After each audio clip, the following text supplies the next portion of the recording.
Hey everybody, Charlie Iron 2 here, and welcome back to the Great Ace Attorney Chronicles. We last left off, Lord Van Zykes here was telling us that even though we had a sound theory about how the criminals could have shot the pawnbroker, there are 2 bullets accounted for and only 2 bullets known to have been fired. So he's going to bring this up. We're going to have to figure out where that 3rd bullet came from. Listen to that amazing music. All right, let's continue. Furthermore, we know that there are 2 firearms involved in the incident. The revolver belonging to the victim, Mr. Windibank, and the Skulkin brothers' revolver. The evidence shows that a single bullet was fired from each gun. Yes, indeed it does. A single bullet from each. That would be 2. Now then, my learned friend. Exclamation point. Also, eyes darting around everywhere. You yourself told the court only moments ago that these 2 brothers shot Mr. Herlock Sholmes right before your eyes. Yes, I did. Oh my goodness, I think you'll find that if the single bullet that was fired from the brothers' gun hit Mr. Sholmes, it means Windibank, not shot by same gun, stop. Only 1 bullet, stop. Exactly. Yes, this Nipponese street performer presented an obstinately credible argument. However, it was never anything more than a diversionary trick with no hope of standing up to scrutiny. Ugh. Warg! I love that dude brought his own crate in there so it could be the same height. Order, order, order. Flings the bottle back into the gallery.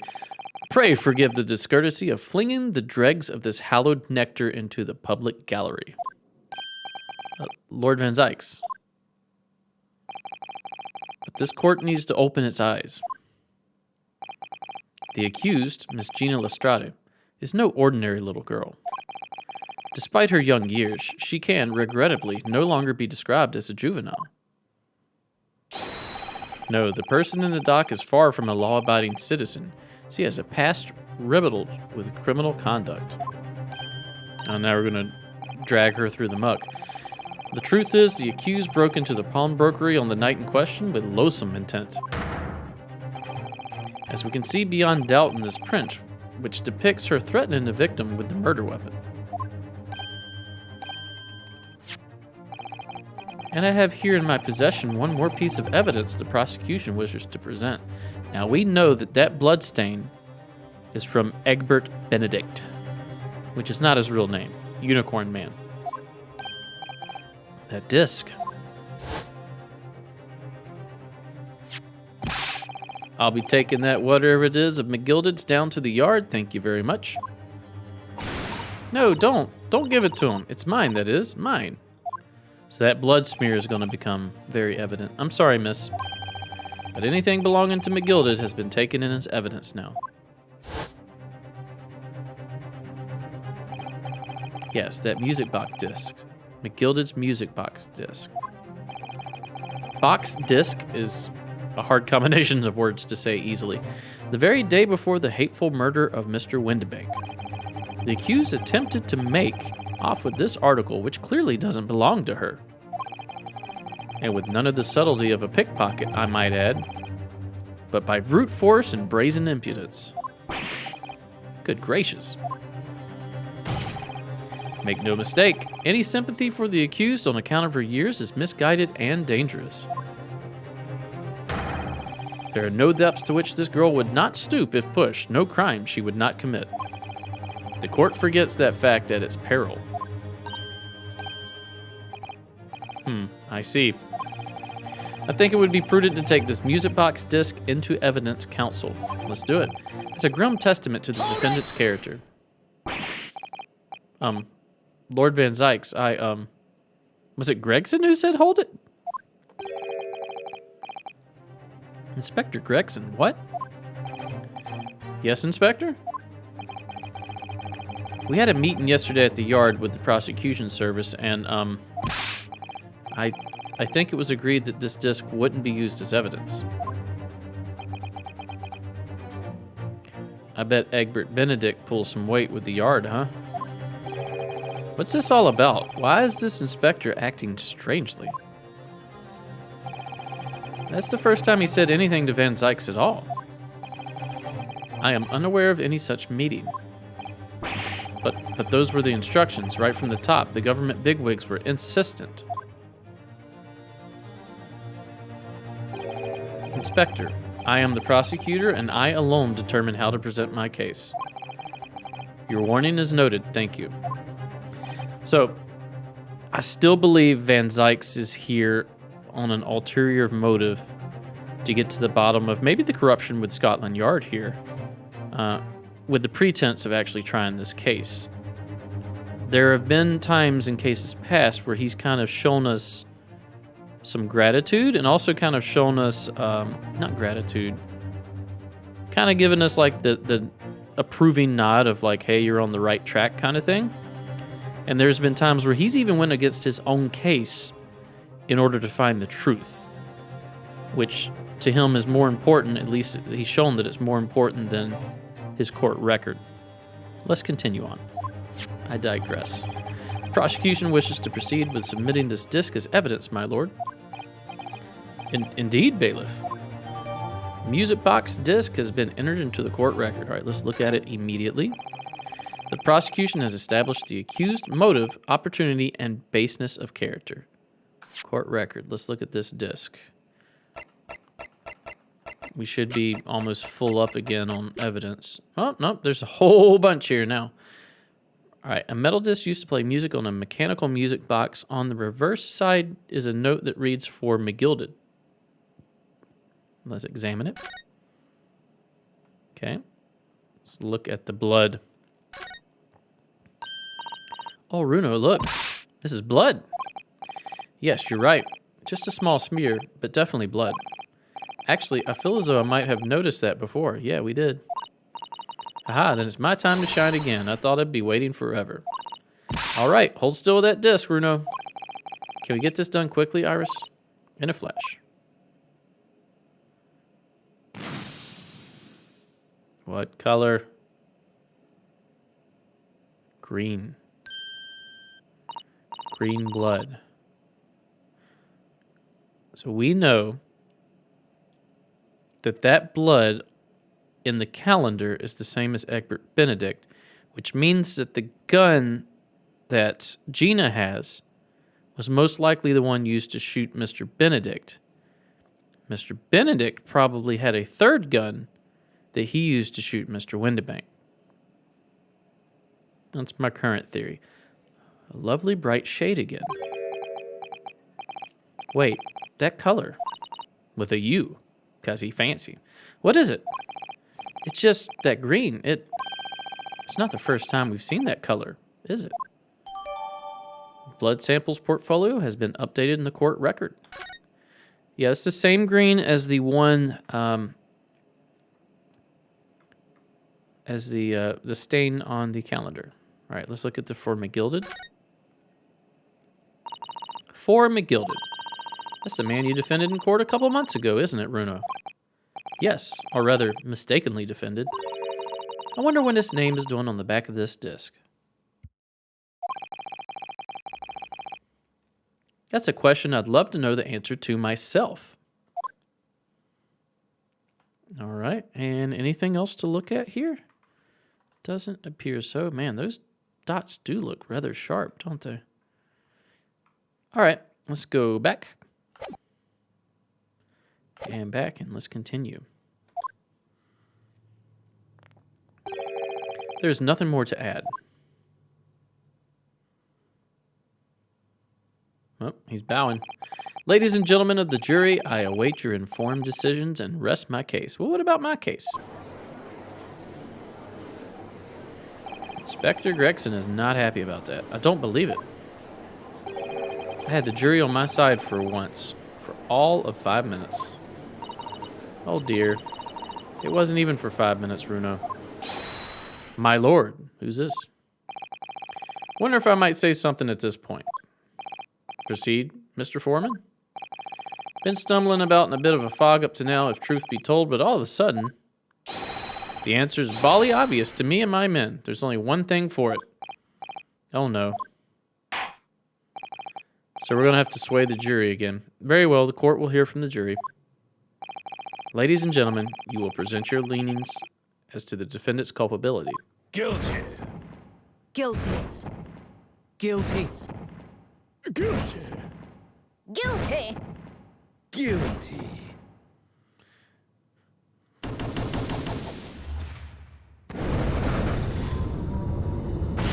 All right. Looks like we got to do the summation examination again. We have a consensus among the jury, it seems.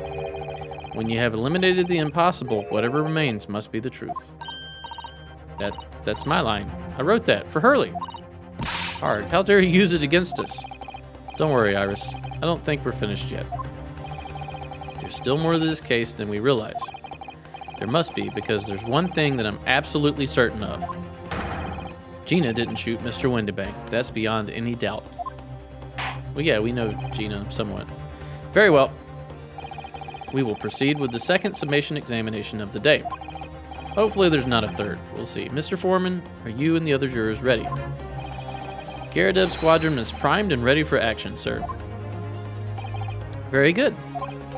So, ladies and gentlemen of the jury, you will each explain on what grounds you have now determined the defendant to be guilty.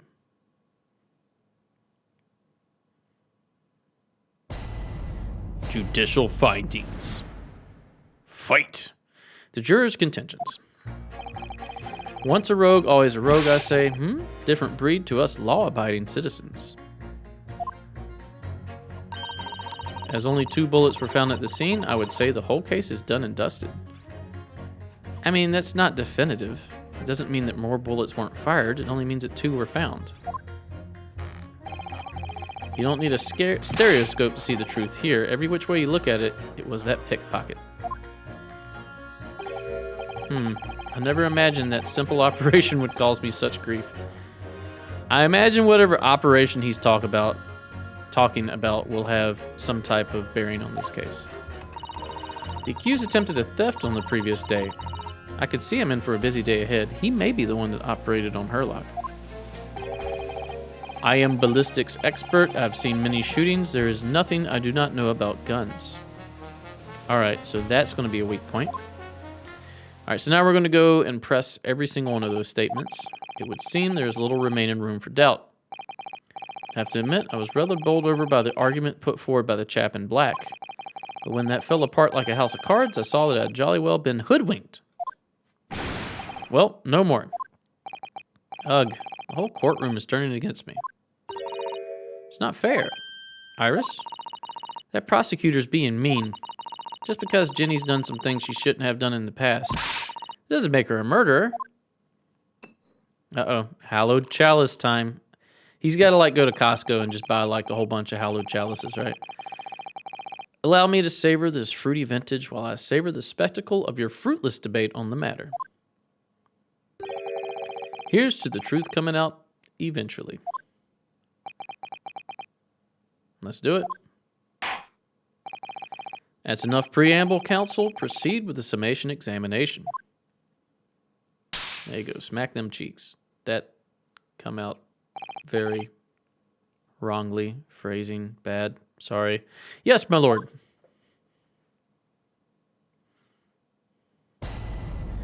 Jury examination. The defense's rebuttal. Once a rogue, always a rogue, I say. Different breed to us law-abiding citizens. That's not a fair statement. Let's press that. Hold it! Just because Miss Lestrade has a history of pickpocketing, she must be guilty of murder? Is that what you're saying? Ah, well, are all members of the British Army so quick to judge? I beg your pardon? Are you mocking Her Majesty's Armed Forces, the greatest military organization in the world? I beg to differ. No, I'm simply illustrating my point. Making assumptions about people because they're a soldier or a pickpocket is wrong and dangerous. Huh, well, yes, might have a point there, I suppose. But let's not forget the girl had already shown she had it in her from before. She's clearly a criminal sort through and through, can't deny it. When you say that she's shown she had it in her, are you referring to this? Exactly. Tried to swipe that only a day earlier, Or am I mistaken? Not exactly. Given that I was actually there at the time, it's hard to refute that. I've never actually seen the real thing. I can't wait to have a closer look at it. You already did. Oh yes, of course. Now they're going to hint that we should look at it. Mr. Sholmes did use his caramel bars to make a copy of the disc, didn't he? And then he ordered every type of music box he could find from across Europe. We still don't know what tune it plays though, do we? But I'd love to see how the original compares to Hurley's copy. McGilded's disc. Could it be a clue somehow? Perhaps we should examine it in more detail. We already have. Stop giving me the answers. As only 2 bullets were found at the scene, I would say the whole case is done and dusted. Let's press that. Hold it! It's the number of bullets that has you convinced. Only 2 bullets were fired, and the 2 guns that fired them have been examined by the police. When the parlor maid asks me how many are invited for dinner, I always tell her to count the table settings. Well, that's logical, I suppose. Although, yes, sometimes after dining, crockery does go missing. 1 or 2 guests rather like the fine china. Does your employer dine with thieves? So I suppose. If there was another bullet somewhere of which we were unaware, I'd have to reconsider my position. So we know for a fact that that bullet that was fired has the same blood as Egbert Benedict, which means that bullet is 1. It didn't hit Mr. Windybank. The second bullet we know hit Herlock Sholmes. So now we don't know what bullet hit Mr. Windybank. That's the 3rd bullet. So we have evidence accounting for the other 2. I don't know how to present that. I don't know if it needs to be to this juror, or we may have to pit her against the Russian assassin. The 3rd bullet somewhere on the scene. Could that be possible? Yeah, no, I can prove it right now. Oh man, we only got 3 of those things. Allow me to show you then the 3rd bullet. All right, so we're gonna have to show the blood samples portfolio, right? Take that! Oh, come on. That would show it. It shows that that bullet hit somebody else, but apparently that's the wrong way to show it. It passes for a bullet as much as you pass for a lawyer, my learned friend. Coming from you, I'm going to take that as meaning not much. In no way does it resemble a bullet, if that helps your understanding of my last remark. No, it doesn't. See, this is the part that infuriates me about this game. I know what I want to say. I don't know how the game wants me to say it. Like I said before, I've already accounted for 2 bullets and I can prove it. But I don't know how it wants me to prove it. All right, let's take our licks. Correct form. It's been a long day. Let's actually try to find this 3rd bullet before we attempt at it again.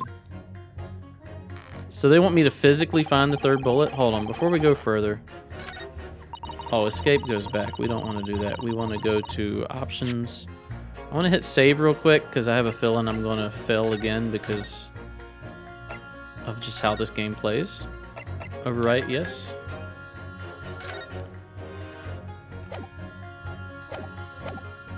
Alright, so we're going to press this statement.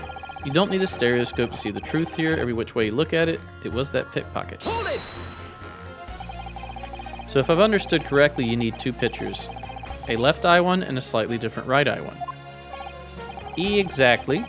Then you can see the scene in 3 dimensions. Like this. So, if we have 2 bullets, I don't suppose you can see anything useful with them. I think you'll find that no matter how much you squint, the truth of the situation always looks the same here. The only person who could have shot the victim is that girl in the dock. Everybody's so dumb. How can you be so sure of that?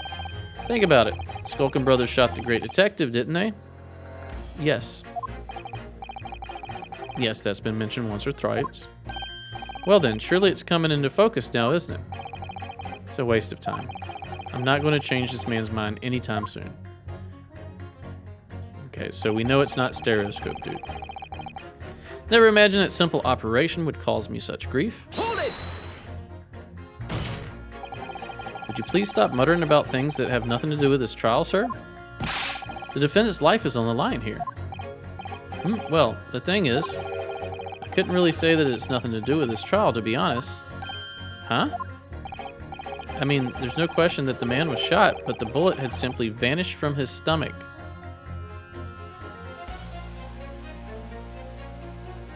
This is Herlock. It's quite inexplicable, don't you think?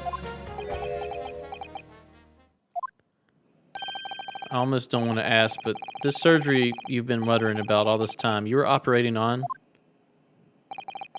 What was the fellow's name now? Herlick? No, Herlock? No, Herlock. Herlock Sholmes, by any chance? Yes, good lord! It was that Herlock fellow. What? You're the surgeon that operated on Mr. Sholmes? That's right, using the very latest anesthesia techniques, I might add. It was a fairly major op, I can tell you. This is crazy. Let me see. The fellow was brought in not long after midnight, if I remember correctly. They said he'd been shot by some criminal or other, so I opened him up like a shot. But the funny thing is, I went over his insides with a fine-tooth comb and couldn't find the bullet anywhere. So I'm afraid I had to throw up my hands and just stitch the fellow back up. No bullet. I hate to state the obvious, but... Yes? Surely that's because the bullet is still at the scene of the shooting? Counsel for defense is correct, as is clearly shown in this photographic print. The bullet that Skulkin brothers fired at Mr. Sholmes hit him in the stomach region. No, that had already happened before we came in. We noticed that as soon as we came in the door. The next is his body enlarged into a shop wall where the calendar was hanging by the door. I think you'll find it's really quite simple if you just consider the problem three-dimensionally.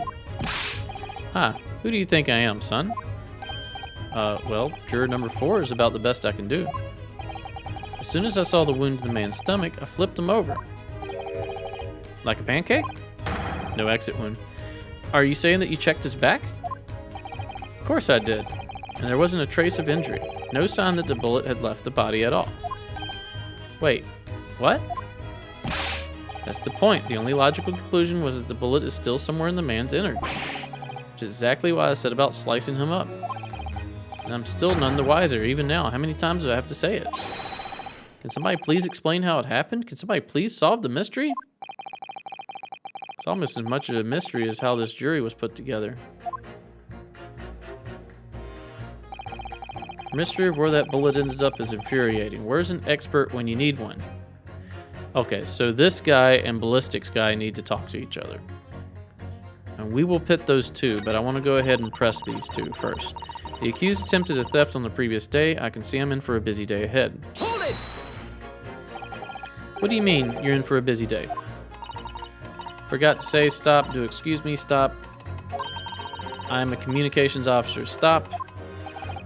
Communications officer? Does that have something to do with sending telegrams? Everything from personal messages written by members of the public to the latest news in the capital. I convert all the messages into Morse code and tap it out to the entire world electronically. To the entire world? Thousands of miles of cable under the sea. Stop. Worldwide communication network. Stop. Information transmitted to and from all corners of globe. Stop. Ah, yes. She was getting equally worked up about radio waves or the like before, wasn't she? I specialize in communicating information from government departments and newspaper offices. I see. I'm sure I shall have to wire the newspaper reports of today's guilty verdict later. So no sleep for me tonight, I imagine. Let's just finish the trial first, shall we? I am ballistics expert. I've seen many shootings. There's nothing I do not know about guns. Well, let's see. Hold it!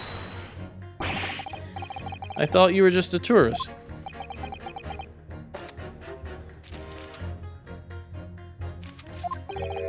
Good day. I am visiting London for sightseeing. I would like to take bus to Crystal Tower, please. There's no way he's just a visiting tourist. So, you're a ballistics expert. Who knew? I have much experience with guns. I have lived through many, how do you say, extreme, violent bath of, blood of, extreme violent bloodbaths, perhaps. Those. Extreme violent bloodbaths. English is very difficult tongue. Considering the sort of people you associate with, I'm surprised you still have a tongue. Anyway, if you have questions about bullets and guns, you ask me. There's nothing I do not know. No mystery I cannot solve. Hintity hint hint hint. So him and the doctor. He's very confident in his knowledge of guns, that's for sure. But, if possible, please, only in Russian language. He's not very confident in his knowledge of English, though, is he? No, still, we should bear it in mind. He's our man if there's a mystery about guns or bullets. Yep, they're spelling it out for me. Van Zykes has managed to convince everyone. When you have eliminated the impossible, he said, but he hasn't. If we're going to fight back, we need more material. And we have to fight back. We have to turn this trial around again. Alright, so we need to go over to you. And we need to pit you against you. Pit. Objection! Those two statements clearly contradict. Oh, that's the idea that all I do is pit jurors against each other.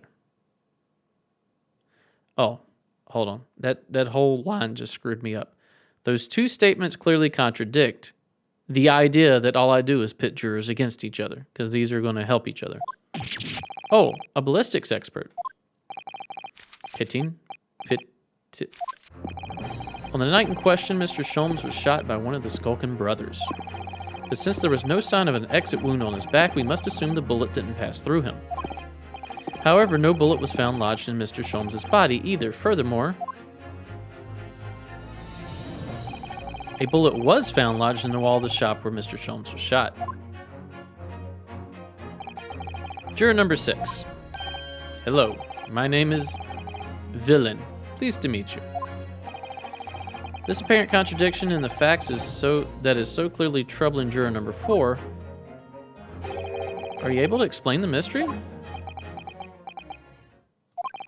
I have seen very similar situation in Motherland. It was night. There was blizzard.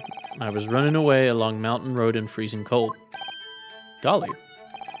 The snow was piling high on both sides of road. It was very narrow and dangerous. My pursuers had hunting rifles and they were on dog sleds. Mental note, don't ask too many questions. I was shot from behind and I fell down in snow. And this situation was very similar to what I hear today from Doctor. They could not find bullet in my body. And no sign of, how do you say, exit wound. Then where did the bullet go? Bullet never hit me. Well, if it never hit you, why did you fall down? Bullet hit frozen wall of ice very close to my side. What? One small piece, very sharp, broke away from lump of ice and pierced my body. It made deep wound that looks just like bullet wound. Good gracious. Of course, piece of ice quickly melted inside me. And that is solution to mystery of disappearing bullets. Yeah, but there's no ice inside the pawn shop. But that doesn't answer the question at all. Shooting happened in a pawnbroker's shop. Not some snowy mountain road in another country. just an idea, but we might not be looking at exactly the same scenario. Bruno, where exactly was Hurley shot again? Well, according to a report in his stomach, sort of around this area, I think. How much you want to bet because the pictures show the glass around the lamp is gone? Maybe a piece of lamp glass went into him. Well, that's precisely where he always wears a little pouch on his belt. A pouch? Actually, I might have noticed something like that. Yes, a pouch. All right, and we'll find out more about this pouch next episode. Thanks for watching. If you enjoy my content, please consider a like, a comment, and or a subscribe. Stay tuned for the next episode. We'll see you then. Bye-bye.